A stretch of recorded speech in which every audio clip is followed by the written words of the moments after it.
بسم اللہ الرحمن الرحیم۔ السلام علیکم ورحمۃ اللہ وبرکاتہ۔ اللہ تبارک و تعالیٰ کی بابرکت نام سے جو بہت بڑا مہربان نہایت رحم فرمانے والا ہے،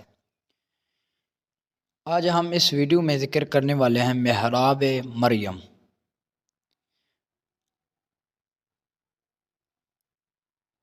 حضرت جہاں زکریہ علیہ السلام کی دعا قبول ہوئی، اس جگہ کا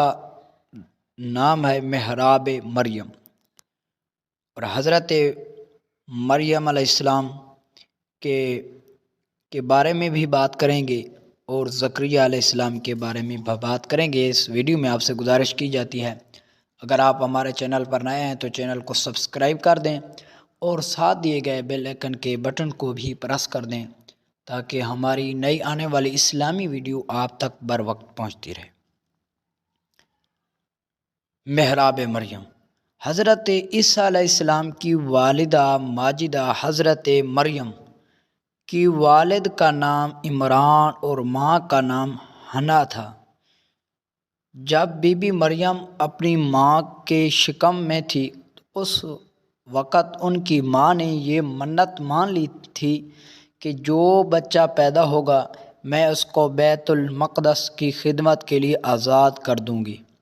چنانچہ جب حضرت مریم پیدا ہوئی تو ان کی والدہ ان کو بیت المقدس میں لے کر گئی۔ اس وقت بیت المقدس کے تمام عالموں اور عابدوں کے امام حضرت زکریہ علیہ السلام تھے، جو کہ حضرت مریم علیہ السلام کے خالو تھے۔ حضرت زکریہ علیہ السلام نے حضرت مریم کو اپنی کفالت اور پرورش میں لے لیا اور بیت المقدس کی بالائی منزل میں تمام مردوں سے الگ ایک محراب بنا کر حضرت مریم کو اس محراب میں ٹھہرایا۔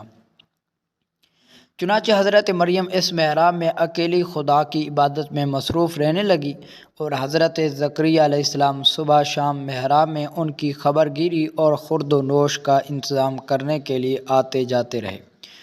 چند ہی دنوں میں حضرت مریم کی محراب کے اندر یہ کرامت نمودار ہوئی کہ جب حضرت زکریہ علیہ السلام محراب میں جاتے تو وہاں جھاڑو کے پھل گرمیوں میں اور گرمی کے پھل سردیوں میں پاتے۔ حضرت زکریہ حیران ہو کر پوچھنے لگا، اے مریم، یہ پھل کہاں سے تمہارے پاس آتے ہیں؟ تو حضرت مریم علیہ السلام نے یہ جواب دیتے کہ یہ پھل اللہ تعالیٰ کی طرف سے آتے ہیں اور اللہ جس کو چاہتا ہے بلا حساب روزی عطا فرماتا ہے۔ حضرت زکریہ علیہ السلام کو خدا قدوس نے نبوت کی شرف سے نوازا تھا، مگر ان کے کوئی اولاد نہیں تھی اور وہ بالکل ضعیف ہو چکے تھے۔ برسوں سے ان کے دلوں میں فرزند کی تمنا موجزن تھی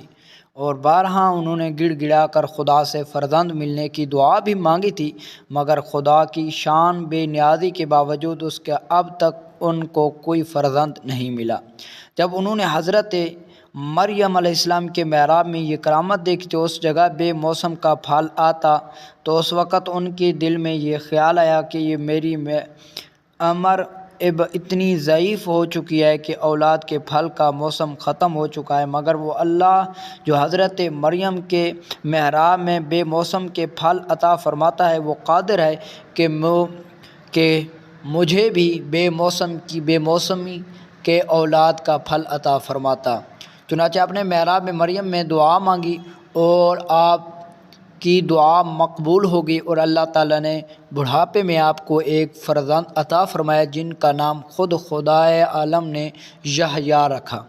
اور اللہ تعالیٰ نے ان کو نبوت کا شرف بھی عطا فرمایا۔ قرآن مجید میں اللہ تبارک و تعالیٰ نے اس واقعے کو اس طرح بیان فرمایا۔ ترجمہ: جب حضرت زکریہ محراب میں داخل ہوتے تو اس مریم کے رزق پاتے۔ آپ نے کہا کہ اے مریم، یہ تمہارے پاس کہاں سے آیا ہے؟ وہ بولی کہ یہ اللہ تعالیٰ کے پاس سے آیا ہے، بے شک اللہ جس کو چاہتا ہے بے حساب روزی دیتا ہے۔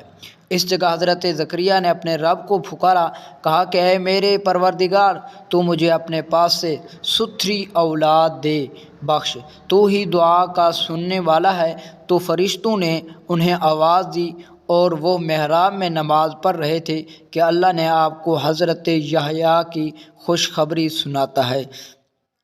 اور حضرت عیسیٰ کی تصدیق کریں گے اور عورتوں سے ہمیشہ بچنے والے ہوں گے اور نبی اور صالحین میں سے ہوں گے۔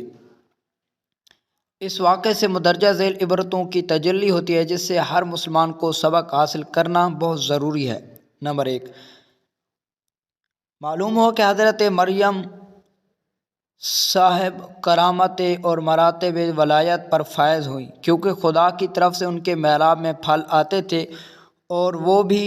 سردیوں کے پھل گرمی میں اور گرمیوں کے پھل سردیوں میں۔ یہ ان کی ایک بہت ہی عظیم الشان اور واضح کرامت ہے جو ان کی ولایت کی شاہد عدل ہے۔ اس واقعے سے یہ بھی ثابت ہوا ہے کہ اللہ والے یا اللہ والیاں جس جگہ عبادت کریں وہ جگہ اس قدر مقدس ہو جاتی ہے کہ وہاں رحمت خداوندی کا نزول ہوتا ہے اور وہاں پر دعائیں مقبول ہوا کرتی ہیں، جیسا کہ حضرت زکریہ علیہ السلام کی دعا محراب مریم میں مقبول ہوئی، حالانکہ وہ اس سے پہلے بیت المقدس میں 12 بار یہ دعا مانگ چکے تھے مگر ان کی مراد پوری نہیں ہوئی تھی۔ جہاں اللہ کے مقبول بندے اور مقبول بندیاں چند دنوں بیٹھ کر عبادت کریں، جب ان جگہوں پر دعائیں مقبول ہوتی ہیں تو ان مقبولان بارگاہ الہی کی قبروں کے پاس جا کر ان بزرگوں کا پورا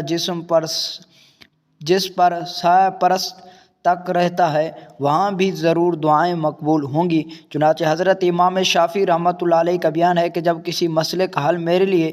مشکل ہو جاتا تو میں بغداد جا کر حضرت امام اعظم ابو حنیفہ علیہ الرحمہ کی قبر مبارک کے پاس بیٹھ کر اپنے خود اور خدا کے درمیان امام محمد رحمۃ اللہ علیہ کے مبارک قبر کو وسیلہ بنا کر دعا مانگتا تھا تو میری مراد پر آتی تھی اور مسئلہ حل ہو جایا کرتا تھا۔ تو عزیزان قدر برادران اسلام، یہ تھا ہمارا واقعہ آج کا، حضرت مریم علیہ السلام کا محراب مریم۔ تو میرے عزیزان قدر برادران اسلام ہیں، ہمیں پیارے محبوب کریم رؤوف رحیم صلی اللہ تعالیٰ علیہ وسلم کی اللہ تعالیٰ ہمیں محبت نصیب فرمائے۔ آپ تمام سننے والے اور دیکھنے والے ناظرین سے گزارش کی جاتی ہے کہ ہمارے چینل کو سبسکرائب کریں اور ساتھ دیے گئے بیل آئیکن کے بٹن کو بھی پریس کر دیں تاکہ نئی آنے والی اسلامی ویڈیو